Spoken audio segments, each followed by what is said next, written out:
उन्हें बचाता रहा। क्यों बचाता रहा, किस कारण से बचाता रहा? एक मुख्यमंत्री को तब बचाया गया जब राज्य की जनता का जीवन दांव पर लगा था, हिंसा की स्थिति संभल नहीं रही थी, कुकी और मैतेई के बीच अविश्वास कभी ठीक ही नहीं हुआ। ठीक है कि बीरेन सिंह के इस्तीफे का संबंध विधानसभा के बजट सत्र और सरकार के खिलाफ अविश्वास प्रस्ताव से है, लेकिन इस वक्त उन्हें हटाए जाने और 21 महीने तक बचाए रखने का जवाब नहीं मिलता। असंतोष का बहाना बनाकर इस्तीफा लिया गया है, लेकिन सुप्रीम कोर्ट से आने वाली इस खबर की इसमें क्या भूमिका है, किसी हेडलाइन में नहीं। तो आप लोगों ने नायक मूवी देखी होगी। नायक मूवी के अंदर एक डायलॉग जो कि बहुत ज्यादा वायरल हुआ था, अमरीश पुरी ने बोला था, जब बसों में कुछ आग लगती है तो कॉल किया जाता है कि यहां पर सिचुएशन आउट ऑफ कंट्रोल हो रही है। उस वक्त कहा जाता है कुछ बसें लुटती हैं तो लुटने दो, लोग मरते हैं तो मरने दो। उसी तरह की कंडीशन कहीं ना कहीं अगर देखा जाए तो मणिपुर की भी थी, जहां पर महिलाओं को बिना वस्त्र के घुमाया गया था। दोस्तों, वो तस्वीरें किसी से छुपी हुई नहीं है। अब देखिए किस तरह से एक ऑडियो टेप भी सामने निकल कर आया है कि उसमें सीधे तौर पर कहा जा रहा है कि बम बम वाली बातें कही जा रही है, बम मारो। दोस्तों, इस तरह की बातें कही जा रही है। वहीं पर भाजपा को बड़ा झटका लगा है। यहां पर मणिपुर के सीएम ने सीधे तौर पर इस्तीफा दे दिया अपने पद से। तो क्या कुछ खबर सामने निकल के आ रही है? हमारे साथ वरिष्ठ पत्रकार मौजूद है, अभिताभ शर्मा जी, आप उनकी इस रिपोर्ट को देखिए। नमस्कार, मैं रवीश कुमार। मणिपुर के मुख्यमंत्री बीरेन सिंह ने इस्तीफा क्यों दिया? 21 महीने से इस्तीफा क्यों दिया? हिंसा और तनाव की चपेट में है। राज्य में अब राष्ट्रपति शासन लगाने की चर्चा हो रही है, लेकिन मणिपुर की हिंसा में एक मुख्यमंत्री के तौर पर बीरेन सिंह की भूमिका पर भी बात होनी चाहिए। और जिस असंतोष का हवाला इस वक्त दिया जा रहा है, जिसके कारण उनका इस्तीफा हुआ, उसके कारणों को भी समझना चाहिए।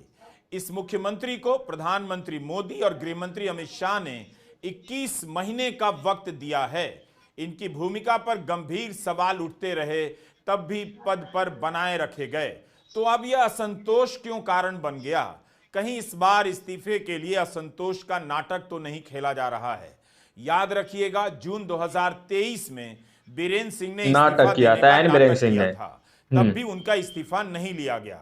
उस समय बीरेन सिंह के समर्थकों ने उनका इस्तीफा पत्र फाड़ दिया और उन्होंने कहा कि मणिपुर की जनता उन्हें इस्तीफा नहीं देने दे रही है। क्या तब बीजेपी में उनके खिलाफ असंतोष नहीं था? बिल्कुल था। 21 महीने में बीजेपी के खुद के मंत्रियों, विधायकों और नेताओं पर हमले हुए, लेकिन बीरेन सिंह का इस्तीफा नहीं लिया गया। जून 2023 में भाजपा के 9 विधायकों ने प्रधानमंत्री मोदी को मेमोरेंडम दिया और कहा कि लोगों का बीरेन सिंह की सरकार से भरोसा खत्म हो गया है। उसके बाद भी 20 महीने तक बीरेन सिंह अपनी कुर्सी पर बने रहते हैं। बीजेपी समेत अन्य दलों के विधायकों ने अलग से कुकी राज्य की मांग कर दी और उस मांग को लेकर दिल्ली आ गए, अमित शाह से मुलाकात की। विधायकों के एक दल ने यह भी आरोप लगाया कि उन्होंने प्रधानमंत्री से मिलने का समय मांगा, अमेरिका दौरे पर चले गए। बताइए, उनसे मिले बगैर अमेरिका दौरे पर चले गए। बीरेन सिंह के खिलाफ बगावत करने वालों में सिर्फ कुकी विधायक नहीं है, मैतेई समुदाय के विधायकों ने भी अपना समर्थन वापस लिया है। बीजेपी में शामिल कुकी जो समुदायों के 7 विधायक पहले ही इम्फाल से बाहर रह रहे हैं। बीजेपी के भीतर बीरेन सिंह को लेकर नाराजगी हमेशा रही है। क्या वो वजह है? आखिर किस लिए नेतृत्व उन्हें बचाता रहा? क्यों बचाता रहा, किस कारण से बचाता रहा? एक मुख्यमंत्री को तब बचाया गया जब राज्य की जनता का जीवन दांव पर लगा था, हिंसा की स्थिति संभल नहीं रही थी, कुकी और मैतेई के बीच अविश्वास कभी ठीक ही नहीं हुआ। ठीक है कि बीरेन सिंह के इस्तीफे का संबंध विधानसभा के बजट सत्र और सरकार के खिलाफ अविश्वास प्रस्ताव से है, लेकिन इस वक्त उन्हें हटाए जाने और 21 महीने तक बचाए रखने का जवाब नहीं मिलता। असंतोष का बहाना बनाकर इस्तीफा लिया गया है, लेकिन सुप्रीम कोर्ट से आने वाली इस खबर की इसमें क्या भूमिका है, किसी हेडलाइन में नहीं चमक रही है। 2023 में एक ऑडियो टेप सोशल मीडिया पर वायरल होता है। टुकड़ों में जारी हुए 48 मिनट के इस ऑडियो टेप के बारे में दावा किया गया कि इसमें बीरेन सिंह की आवाज सुनी जा सकती है, जो कह रहे हैं कि अमित शाह से मिलने गए थे, तब गृहमंत्री ने उनसे कहा, अरे बीरेन, तुम बम मारते हो। उन्होंने यानी अमित शाह ने डीजीपी को बुलाकर मुझसे कहा, अब बम मत मारना। जब अमित शाह चले गए तब मैंने कहा चुपके से करना। खुलेआम नहीं करना है। बताइए, विश्वास क्योंकि नहीं है समुदाय तो और मैतेई जाकर समुदाय को फ्रंटलाइन लेकर जो पर मुद्दा मणिपुर के कमांडो अंदर से चल रहा था। पूछ लो। इस बातचीत में कुकी समुदाय के प्रति हिंसात्मक बातें भी कही गई हैं और मुख्यमंत्री द्वारा हथियार चुराने वालों को संरक्षण दिए जाने की भी बात इसमें सुनाई देती है। तो किसी भी सभ्य और संवैधानिक व्यवस्था से चलने वाले देश में इस बातचीत के सामने आने के बाद मुख्यमंत्री को न सिर्फ हटाया जाना चाहिए था बल्कि मुकदमा दर्ज करना चाहिए था। अगस्त 2024 में वायर की संगीता बरुआ पिशारोती समेत अन्य पत्रकारों ने इस लीक हुए ऑडियो पर काफी रिपोर्ट किया। वायर की वेबसाइट पर 5 हिस्सों में खबर छापी गई। उनकी रिपोर्ट आप वेबसाइट पर जाकर पढ़िए। जिस व्यक्ति ने वायर और अन्य मीडिया संस्थाओं को यह रिपोर्ट दी उसने अपनी पहचान उजागर नहीं की, मगर उसका दावा था कि उसने खुद यह बातचीत एक मीटिंग में रिकॉर्ड की थी। मणिपुर हिंसा की जांच कर रही गुवाहाटी हाईकोर्ट के retired chief justice Ajay Lamba की समिति को भी यह कार्रवाई ऑडियो हो, सौंपा गया। ये मांग की जा 2 रही थी। मंत्रियों समेत 10 बताइए। कुकी विधायकों ने इस समिति से मांग की कि ऑडियो की सत्यता की जांच हो और अगर बीरेन सिंह आरोपी पाए जाते हैं तो उनके खिलाफ कार्रवाई हो। एक मुख्यमंत्री मोदी जी बम के, मारने मोदी की बात काल कर के। रहा है, ऑडियो टेप है, फिर क्या बचा रह जाता है? यह तो नेहरू के समय के मुख्यमंत्री नहीं है, इंदिरा गांधी के समय के मुख्यमंत्री नहीं है, नरेंद्र मोदी के समय के मुख्यमंत्री हैं और उनकी पार्टी के मुख्यमंत्री हैं। उनका यह ऑडियो जब सामने आया तब प्रधानमंत्री मोदी ने तुरंत एक्शन क्यों नहीं लिया? क्यों चुप रह गए? लंबे समय तक इस ऑडियो टेप को लेकर चुप्पी रह जाती है। पिछले साल 8 नवंबर को सुप्रीम कोर्ट में इस पर सुनवाई होती है। Kuki organisation for human rights मांग करता है कि कोर्ट की निगरानी में इस ऑडियो टेप की जांच हो। पूर्व चीफ जस्टिस चंद्रचूड़ ने याचिकाकर्ता से कहा था कि जांच शुरू हो उससे पहले आप इस ऑडियो की विश्वसनीयता की जांच करवाइए और उससे जुड़े दस्तावेज कोर्ट को दीजिए। 3 महीने बाद अब उस मामले में फोरेंसिक जांच की रिपोर्ट सामने आई है। कुकी संगठन द्वारा सुप्रीम कोर्ट को सौंपी गई रिपोर्ट में ट्रुथ लैब नाम की संस्था ने पाया है कि इस ऑडियो में सुनी जाने वाली बीरेन सिंह आवाज है। बीरेन सिंह की आवाज से 93% तक मेल खाती है। यानी इस बात की काफी ज्यादा आशंका है कि चुपके से बमों से हमला करने की बात करने वाला आदमी कोई और नहीं, मणिपुर का मुख्यमंत्री बीरेन सिंह है। 3 फरवरी को मणिपुर और केंद्र सरकार की ओर से सॉलिसिटर जनरल तुषार मेहता ने 3 हफ्ते का समय मांगा। उन्होंने मांग की कि इस दौरान central forensic science laboratory CFSL को भी इस टेप की जांच करने दी जाए। अन्य मामलों में सुप्रीम कोर्ट ने ट्रुथ लैब की रिपोर्ट को स्वीकार किया है और CBI, CFSL जैसी संस्थाएं इसकी रिपोर्ट को सही मानती हैं। याचिकाकर्ताओं ने आरोप लगाए हैं कि जब से उन्होंने ऑडियो टेप ये तो नायक मूवी वाला सीन हो गया, कुछ बसें लुटती हैं तो लुटने दो, लोग मरते हैं तो मरने दो, कर रही है। ये वाला डायलॉग सुना होगा आपने। बात नहीं है कि ऑडियो टेप में जो आवाज है वो मुख्यमंत्री से काफी हद तक मिलती है और एक मुख्यमंत्री बम मारने की बात कर रहे हैं और गृह मंत्री उनसे इसकी बात कर रहे हैं, फिर भी कार्रवाई नहीं कर रहे हैं। गृह मंत्री को भी इस पर सफाई देनी चाहिए कि मुख्यमंत्री बीरेन सिंह ने उनके हवाले से जो कहा है बचा लिया गया है। ये भी एक बहुत बड़ी वजह दोस्तों, नहीं है, इस्तीफे का नहीं है। अगर ट्रुथ लैब की रिपोर्ट सही है तो केंद्र सरकार को बताना चाहिए कि बम मारने की बात पर मुख्यमंत्री बीरेन सिंह के खिलाफ क्या कार्रवाई होगी, कौन जांच करेगा या फिर इस्तीफा के बहाने उन्हें बचा लिया गया है। केंद्र सरकार ने अभी तक अपनी तरफ से जांच कर एक्शन क्यों नहीं लिया? क्यों इसके लिए कुकी संगठन को सुप्रीम कोर्ट जाना पड़ा? 21 महीने से मणिपुर तनाव की स्थिति में है। कई महीने हिंसा की भयंकर आग में भी जला। कितने लोग मारे गए, विस्थापित हुए और एक ऐसे व्यक्ति को मुख्यमंत्री के पद पर क्यों बिठाए रखा गया? अब आते हैं असंतोष और विधानसभा के बजट सत्र पर। 21 महीने से मणिपुर में हिंसा चल रही है। कितने लोगों ने अपनी जान गंवाई ये ठीक शायद कोई भी नहीं किनारे कर दी गई। मीडिया रिपोर्ट में नवंबर की खबर में मरने वालों का आंकड़ा 258 तक बताया गया। 70,000 से अधिक लोग इस हिंसा से विस्थापित हुए और अपने ही राज्य और शहरों में बेघर हो गए। मणिपुर के लोगों के साथ होने वाली हिंसा की घटनाएं सामान्य बना दी गईं। लोगों ने ध्यान देना बंद कर दिया और मीडिया से इसकी खबरें किनारे कर दी गईं। कुकी महिलाओं को नग्न कर सड़क पर परेड करवाई गई। आखिर उस केस का भी क्या हुआ? बदहवास हो चुकी भीड़ ने एक महिला और उसके बेटे को एम्बुलेंस में जिंदा ये बात सही है क्या? एक इस्तीफे से ये सवाल का जवाब मिल सकता है इसकी या फिर ये सारी बातें पहुंची। इस्तीफे के पीछे छुपाई जा रही है? दोस्तों, 6 औरतों की और बच्चों की गोली मारकर हत्या कर दी गई। उनकी लाशों को नदी में फेंक दिया गया। पुलिस थाने तक जलाए गए, हथियार लूटे गए। सेना और पुलिस की कार्रवाई में अड़चने पैदा की गई। क्या हर चीज का जवाब इस एक इस्तीफे से मिल सकता है? बार बार कहा गया है कि मणिपुर में हालात सामान्य होने लगे हैं, स्थिति नियंत्रण में है, मगर हर बार हिंसा का चक्र अलग तरीके से शुरू हो जाता है। मणिपुर में डबल इंजन की सरकार कुकी और मैतेई समुदाय के लोगों की हो सकता था नहीं कर पाई। उसे क्यों नहीं किया गया? रहा, दूरियां बढ़ती चली गईं। हिंसा होने की शुरुआत से ही भाजपा के मंत्रियों और विधायकों समेत अन्य पार्टी के नेताओं की मांग रही है कि बीरेन्द्र सिंह को पद से हटा दिया जाए, मगर उन्हें नहीं हटाया गया। कुकी संगठनों ने बीरेन्द्र सिंह के इस्तीफे का स्वागत किया है, मगर जो इस्तीफा हिंसा के शुरुआती महीनों के भीतर हो जाना चाहिए था, वो अब क्यों हुआ? क्यों इतना वक्त लिया गया? 10 फरवरी से विधानसभा सत्र का बजट सत्र शुरू होने वाला था। इस्तीफा क्यों दिया? पहले ही कांग्रेस और विपक्षी दलों ने अविश्वास प्रस्ताव लाने का ऐलान कर दिया।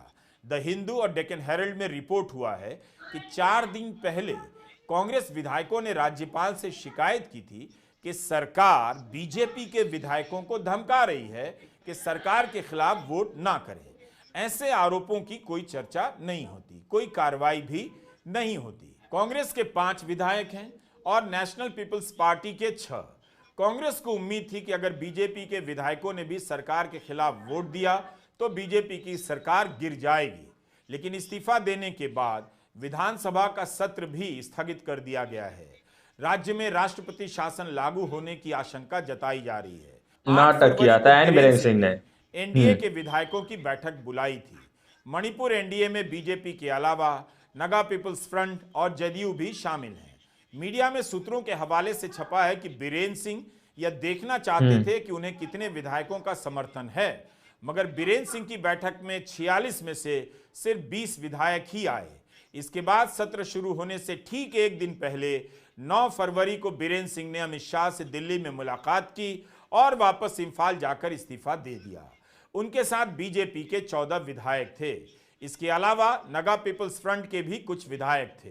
कल से असेंबली की शुरुआत होनी थी और उनके खिलाफ एक अविश्वास प्रस्ताव आना था, जो वो शर्तियां हार जाते क्योंकि हम ही नहीं, उनकी खुद की पार्टी के लोग उनके खिलाफ थे। यही नहीं, जो 9 एमएलए वो तोड़ ताड़ कर जदयू और एमपीपी से लाए थे, वो डिस्क्वालीफाई होने के, अयोग्य होने के कगार अमेरिका दौरे पर चले गए। बताइए। और तो और अब असेंबली सस्पेंडेड रहेगी तो बीरेन्द्र सिंह से ना कोई सवाल पूछा जाएगा, ना कोई एक्सप्लेनेशन मांगा जाएगा। एक जरूरी बात यहां पर बता दें कि सुप्रीम कोर्ट ने 4 फरवरी को सीएफएसएल को यह जिम्मेदारी दी है कि वो एक कथित तौर पर जो ऑडियो क्लिप है बीरेन्द्र सिंह की, जिसमें वो दंभ भर रहे हैं हिंसा भड़काने का मणिपुर में, उसकी जांच कर उसको सील एनवेलप में उसकी जांच रिपोर्ट दे। क्या वो वजह है आखिर, किस लिए? चीजों के चलते हुए एक सोची समझी साजिश ऐसा लग रहा है जिसके तहत ये इस्तीफा हुआ है। लेकिन मेरा मानना है कि 2 साल से लगभग जलते हुए मणिपुर के लिए जितने जिम्मेदार बीरेन्द्र सिंह हैं, उससे कहीं ज्यादा जिम्मेदार बीजेपी और नरेंद्र मोदी, अमित शाह हैं। बीजेपी के तमाम विधायकों ने मणिपुर से बीरेन्द्र सिंह के खिलाफ लगातार शिकायत करी, लेकिन आला कमान के कान पर जूं तक नहीं रेंगी। न जेपी नड्डा जी ने कुछ किया, न शाह जी ने किया, न मोदी जी ने किया। असलियत यह है कि 2 साल से जलते हुए मणिपुर को उसको अपने हाल पर छोड़ दिया गया। असलियत यह है कि हमारे प्रधानमंत्री के पास दुनिया के हर देश में घूमने का वक्त है, सिवाय मणिपुर जाने का। वो अमेरिका और फ्रांस जा रहे हैं, लेकिन मणिपुर नहीं जाएंगे। मणिपुर जाना तो छोड़िए, वहां के सर्वदलीय लोगों से उन्होंने मुलाकात करना भी ठीक नहीं समझा, अपने खुद के विधायकों तक से नहीं मिले। बीरेन्द्र सिंह के खिलाफ बीजेपी में बगावत हो गई है। कुकी विधायक भी विरोध कर रहे हैं और मैतेई विधायक भी। मीडिया रिपोर्ट में लिखा है कि आधे से अधिक विधायकों ने मुख्यमंत्री के खिलाफ विद्रोह कर दिया है। विद्रोह करने वालों में विधानसभा के स्पीकर का भी नाम आ रहा है। इंडियन एक्सप्रेस की लिज मैथ्यू और सुकृता बरुआ ने रिपोर्ट किया है कि बीजेपी के साथ एनडीए के घटक दल के विधायक भी, बताइए, कुकी समुदाय और मैतेई समुदाय को लेकर जो मुद्दा मणिपुर के अंदर चल रहा था, बीरेन्द्र सिंह सरकार खतरे में पड़ गई।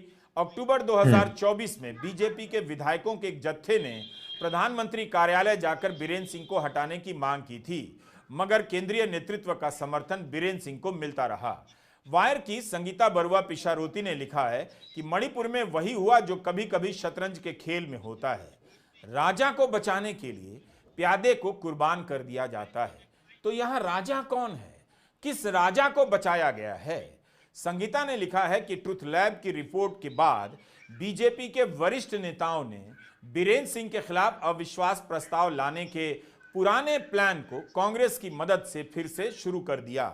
इसके बाद बीजेपी में बगावत फैलने लगी और बीरेन्द्र सिंह समझ गए उनकी सरकार अब नहीं टिक सकती। 21 महीनों से प्रधानमंत्री मोदी और गृह मंत्री अमित शाह का समर्थन पाने वाले मुख्यमंत्री को 31 विधायकों का समर्थन मिलना मुश्किल हो गया। जैसे ये बात समझ में आई, बीजेपी के कार्रवाई हो, विधायक ये मांग की जा रही थी, प्रस्ताव को समर्थन दे सकते हैं। दिल्ली में बीजेपी की हाई कमांड को कार्रवाई करनी पड़ी। बीजेपी के वरिष्ठ नेता वाई खेमचंद को दिल्ली बुलाया गया। इम्फाल में खबर मोदी जी के मोदी काल के दिल्ली में मणिपुर के राज्य प्रभारी संबित पात्रा ने उन्हें संदेश दे दिया, मणिपुर में नेतृत्व बदलना होगा। 7 फरवरी को इम्फाल में जब खेमचंद से बीरेन्द्र सिंह को हटाए जाने के बारे में सवाल किया गया तो उन्होंने टिप्पणी करने से मना कर दिया, मगर पत्रकारों को शक हो गया कि कुछ होने वाला है। उनका पीछा किया गया तो पता चला वे अपने घर न जाकर स्पीकर से मिलने गए हैं। बीजेपी डबल इंजन करती रहती है, लेकिन मणिपुर में हालत यह हो गई कि उसे अपनी सरकार बचाने के लिए विधानसभा का सत्र टालना पड़ा। मीडिया में सूत्रों के हवाले से खबरें छपी हैं, हम वही बता रहे हैं। लिखा है कि पिछले हफ्ते विधानसभा के स्पीकर और बीरेन्द्र सिंह के आलोचक सत्यव्रता सिंह दिल्ली आए और जेपी नड्डा से मुलाकात की। सूत्रों के हवाले से यह बात लिखी गई है कि इस मीटिंग में नड्डा को अविश्वास प्रस्ताव की जानकारी दी जाती है। जब उनसे पूछा गया कि क्या अविश्वास प्रस्ताव को रोका जा सकता है, तो स्पीकर ने बताया कि वे ऐसा नहीं कर सकते। सीएम बीरेन्द्र सिंह है। खबर छपी है कि 5 फरवरी को भी अमित शाह से मिलने की कोशिश की गई, लेकिन मुलाकात नहीं हुई। उसके बाद वो कुंभ के मेले में यानी बीरेन्द्र सिंह डुबकी लगाने चले गए। उन्हें पुण्य मिला या नहीं यह तो किसी को पता नहीं, लेकिन इस्तीफा लेकर उन्हें किस बात की सजा दी गई है बीजेपी बेहतर बता सकती है।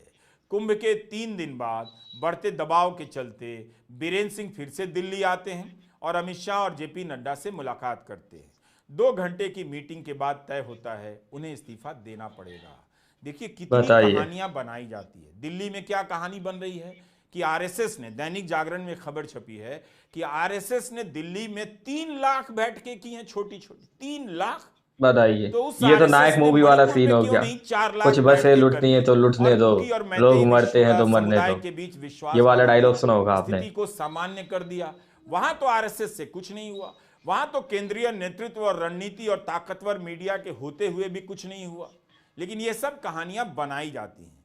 इन सब के बीच मणिपुर कहां है, उसके हालात कैसे सुधरेंगे, यह कहानी पीछे नजर आती है। बीरेन्द्र सिंह के इस्तीफा देने से मणिपुर में क्या बदल जाएगा यह भी अभी बचा लिया गया है। ये भी एक बहुत बड़ी वजह दोस्तों, मिट जाएगी। राहुल गांधी 3 बार मणिपुर गए, लगातार मणिपुर के सवाल को उठाते रहे। उन्होंने ट्वीट किया है कि मणिपुर में हिंसा, जानमाल की हानि और भारत के विचार के विनाश के बावजूद प्रधानमंत्री मोदी ने उन्हें पद पर बने रहने दिया। सबसे जरूरी प्राथमिकता राज्य में शांति बहाल करना और मणिपुर के लोगों के जख्मों पर मरहम लगाना है। प्रधानमंत्री मोदी को तुरंत मणिपुर का दौरा करना चाहिए, लोगों की बातें सुननी चाहिए और अंत में सामान्य स्थिति वापस लाने की अपनी योजना के बारे में बताना चाहिए। तो किसी को पता नहीं कि उनकी योजना क्या है, सिर्फ इस्तीफे की खबर आई है। कांग्रेस अध्यक्ष मल्लिकार्जुन खड़गे ने कहा है कि कांग्रेस पार्टी के अविश्वास प्रस्ताव, जनता के बढ़ते दबाव और सुप्रीम कोर्ट की जांच के परिणाम स्वरूप बदनाम सीएम को इस्तीफा देना पड़ा है। शुक्र है कि इस बार 2023 जैसा इस्तीफा ड्रामा नहीं है और बेहतर समझ की इस बार जीत हुई है। तो 21 महीने हो गए, प्रधानमंत्री मोदी एक बार भी मणिपुर नहीं गए। बताइए, लोकसभा के चुनाव के समय प्रचार करने भी नहीं गए। आज तक किसी को नहीं पता उनके नहीं जाने की क्या वजह हो सकती है। बीरेन्द्र सिंह के इस्तीफे से ना तो उनकी जवाबदेही तय होती है, ना उन्हें सजा मिलती है। ऐसा लगता है कि उन्हें एक सुरक्षित रास्ता दे दिया गया है।